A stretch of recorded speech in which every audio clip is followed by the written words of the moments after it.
Hello எல்லோரும் எப்படி இருக்கீங்க? நல்லா இருக்கீங்களா? Welcome to my YouTube channel. So இன்றைக்கி என்ன வீடியோ அப்படின்னு பார்த்தீங்கன்னா 10% இன்ட்ரோ போனஸ் அதுன்றதை நான் கிளியராகவே இந்த வீடியோவில் உங்களுக்கு நான் எக்ஸ்பிளைன் பண்ணியிருக்கேன். யாருக்கு வரும் அண்ட் எப்படி வரும், இது ரெண்டும் முக்கியமான விஷயம். ஸோ இந்த வீடியோ ஸ்கிப் பண்ணாதீங்க. ஏன்னா இன்ட்ரோ போனஸ்ன்றது எல்லாருக்குமே ரொம்ப புதுசான விஷயம், நியூ கான்செப்ட்டு. இன்ட்ரோ போனஸ் முன்னாடி இருந்தது, பட் இந்த இன்ட்ரோ போனஸ் எல்லாருமே டிஃப்ரெண்ட்டு தான். ஸோ கொஞ்சம் பொறுமையாக பாருங்கள், கிளியராக புரிஞ்சுப்பீங்க, ஸ்கிப் பண்ணாதீங்க. ஸோ நம்ம வீடியோக்குள்ளே போகலாம்.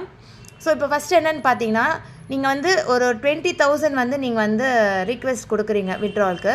ஸோ அந்த 20,000லேருந்து உங்களுக்கு 20% வந்து டிடெக்ட் ஆகும்.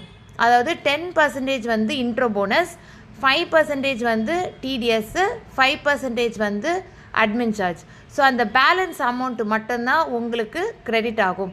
அந்த 10% இன்ட்ரோ போனஸ் தான் உங்களுடைய அப்ளைனருக்கு போய் சேரும். ஸோ எக்ஸாம்பிள் நான் உங்களுக்கு அந்த 20,000 எப்படி 10%ஆக கால்குலேட் பண்ணுறேன். ஸோ 20,000 இன்ட்டு 10%, ஓகேவா? 10% வந்து உங்களுடைய அப்ளைனருக்கு போகும் இல்லையா? ஸோ 2,000 rupees வந்து உங்களுடைய இன்ட்ரோ போனஸாக உங்கள் அப்ளைனருக்கு இன்ட்ரோ போனஸாக வந்து ரீச் ஆகும். ஸோ அடுத்தது வந்து 10% வந்து இந்த 10 வந்து இன்ட்ரோ போனஸாக போயிடும். பேலன்ஸ் 10% வந்து அட்மின் சார்ஜும் அண்ட் டிடிஎஸ்ஸாக போயிடும். ஸோ இப்படி தான் வந்து கேல்குலேட் ஆகும். ஸோ உங்களுடைய அப்ளைனருக்கு வந்து 2,000 போயிடும் அண்டு உங்களுடைய நம்ம எஸ்பிஓ அண்ட் அட்மின் சார்ஜும் ஒரு 5%, அண்டு அதுக்கப்புறம் டிடிஎஸ் ஒரு 5%ஆகவும் போயிடும். மொத்தம் 20% டிடக்ட் ஆகிடும். ஸோ இந்த இன்ட்ரோ போனஸ் எப்படி வருது அப்படின்னு பார்த்தீங்கன்னா, உங்களுடைய ஒர்க்கிங் அண்ட் நான் ஒர்க்கிங் வேலெட்டில் இருந்து நீங்கள் உங்களுடைய அஃப்லியேட் வேலெட்டுக்கு நீங்கள் ட்ரான்ஸ்ஃபர் பண்ணும் போது அந்த அமௌண்ட்லேருந்து 10% உங்களுடைய அப்ளைனருக்கு போகும்.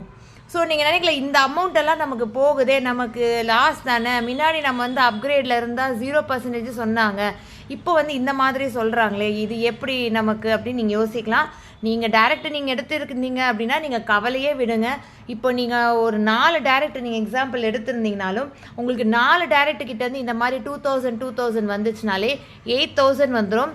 ஸோ இங்கே நீங்கள் கொடுத்தது இங்கே உங்களுக்கு ரிட்டர்னாக அதுக்கு மேலே கிடச்சிரும். ஸோ உங்களுக்கு இது நல்ல ஒரு பெனிஃபிட் தான், இது உங்களுக்கு லாஸ் கிடையாது. ஸோ அடுத்தது என்னன்னு பார்த்தீங்கன்னா, உங்களுடைய இன்ட்ரோ போனஸ் வந்து உங்களுடைய டீம் கிட்டேருந்து வருது இல்லையா? ஸோ அந்த அமௌண்ட்டும் இந்த அமௌண்ட் எல்லாமே சேர்ந்து நம்ம அஃப்லியேட் வேலெட்டில் கொடுக்கும்போது அதுலேருந்து தான் இன்ட்ரோ போனஸ் போகுதா அப்படின்னு நினச்சிங்கன்னா அது கிடையாது.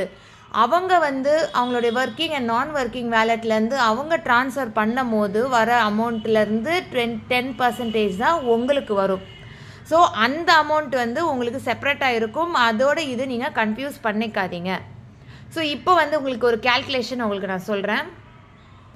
ஸோ இப்போ வந்து உங்கள் வேலெட்டில் வந்து 20,000 இருக்குது, ஓகேவா? அந்த 20,000ல் உங்களுக்கு வந்து 10% வந்து உங்களுடைய அப்ளைனருக்கு போயிடுச்சு. அப்போது உங்களுக்கு எவ்வளோ இருக்கும்?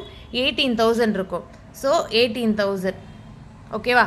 18,000 அண்ட் உங்களுடைய டீம்லேருந்து உங்களுக்கு வந்து 8,000 வருதா? 8,000. ஸோ மொத்தம் 26,000 வந்து உங்ககிட்ட இருக்குது. இந்த 26,000ல் ஒரு 10% எடுத்துருங்க. அதாவது 5% டிடிஎஸ், 5% அட்மின் சார்ஜ்.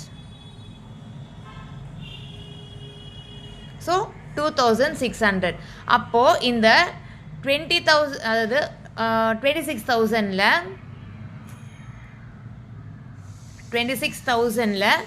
மைனஸ் 2,600 போயிடுச்சுன்னா 23,400 இதுதான் வந்து உங்களுடைய அக்கௌண்ட்டில் கிரெடிட் ஆகும்.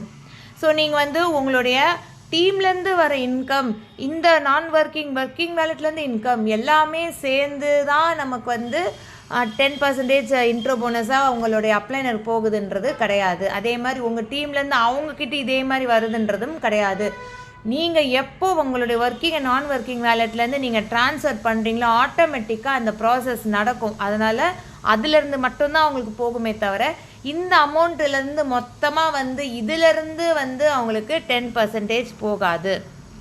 ஸோ கிளியராக புரிஞ்சுக்குங்க. இந்த அமௌண்ட் இப்போ 23,400 ப்ளஸ் உங்ககிட்ட ஆல்ரெடி ஒரு 2,000 இருக்குது இல்லையா? 10% போகாமல் வச்சுக்கோங்க. அப்போது 25,400லேருந்து உங்களுக்கு 10% உங்கள் அப்ளைனருக்கு போகாது. நீங்கள் எந்த வேலெட்லேருந்து நீங்கள் ஃபஸ்ட்டு ட்ரான்ஸ்ஃபர் பண்ணுறீங்களோ அந்த அமௌண்ட்லேருந்து மட்டும்தான் போகும். ஓகேவா? ஸோ கிளியராக புரிஞ்சுக்குங்க. நிறைய பேருக்கு இந்த கன்ஃபியூஸ் இருக்குது. நிறைய பேர் நினச்சிக்கிறாங்கன்னா நம்ம டீம்லேருந்து வர இன்கம் வருது, நம்ம இப்போ அவங்க டீம் கீழே இருந்தெல்லாம் இன்கம் வரும், ஸோ அவங்க மொத்த இன்கமும் நமக்கு வரும், அந்த மொத்த இன்கம்லேருந்து நமக்கு வந்து 10% வருமானது கிடையாது. இது வந்து உங்களுடைய ஒர்க்கிங் அண்ட் உங்களுடைய நான் ஒர்க்கிங்னா நீங்கள் கொடுக்குற டாஸ்க்கு, நான் ஒர்க்கிங்னா நீங்கள் சைடில் இன்கம் எடுக்கிற இன்கம், அதாவது யூடியூப் சேனல் ப்ரொமோஷன்லாம் சொல்லியிருக்காங்களே, ஸோ அந்த மாதிரி என்னெல்லாம் இன்கம் வருதோ அந்த மாதிரி 2 இதை சேர்ந்தாக்கில் நீங்கள் விட்ரால் அஃபிலியேட்டில் நீங்கள் ட்ரான்ஸ்ஃபர் பண்ணும்போது மட்டும்தான் அந்த அமௌண்ட்லேருந்து தான் உங்களுக்கு இன்ட்ரோ போனஸாக வரும். அதே மாதிரி அதே இதுலேருந்து தான் நீங்கள் எப்படி ட்ரான்ஸ்ஃபர் பண்ணுறீங்களோ அதில் இருந்த அமௌண்ட்டு தான் உங்கள் அப்ளைனருக்கு போகும். ஸோ கிளியராக புரிஞ்சுக்குங்க. இதுதான் 10% இன்ட்ரோ போனஸ். மொத்தம் 20% டிடக்ட் ஆகும். அதில் 10% இந்த மாதிரி ப்ராசஸில் வரும். 10% அட்மின் சார்ஜும் உங்களுக்கு அந்த 10ல் 5 அட்மினும் 5 டிடிஎஸாகவும் போகும். ஸோ இந்த வீடியோ உங்களுக்கு கிளியராக புரிஞ்சுக்குன்னு நினைக்கிறேன். ஸோ இந்த வீடியோ புரிஞ்சிருந்துச்சுன்னா, புரியலைன்னா கமெண்ட் பண்ணுங்கள், நான் டவுட் கிளியர் பண்ணுறேன். மறக்காமல் சப்ஸ்கிரைப் பண்ணிக்கோங்க என்னோடய சேனலில். பிடிச்சிருந்துச்சுன்னா லைக் பண்ணுங்கள். இது சம்மந்தமாக கமெண்ட் இருந்தால் கமெண்ட் பண்ணுங்கள். எல்லாருக்கும் ஷேர் பண்ணுங்கள். ஷேர் பண்ணுறவங்ககிட்ட வீடியோ வந்து ஸ்கிப் பண்ணாமல் பார்க்க சொல்லுங்கள். அப்போ தான் அவங்களுக்கு தெளிவாக புரியும். தேங்க்யூ.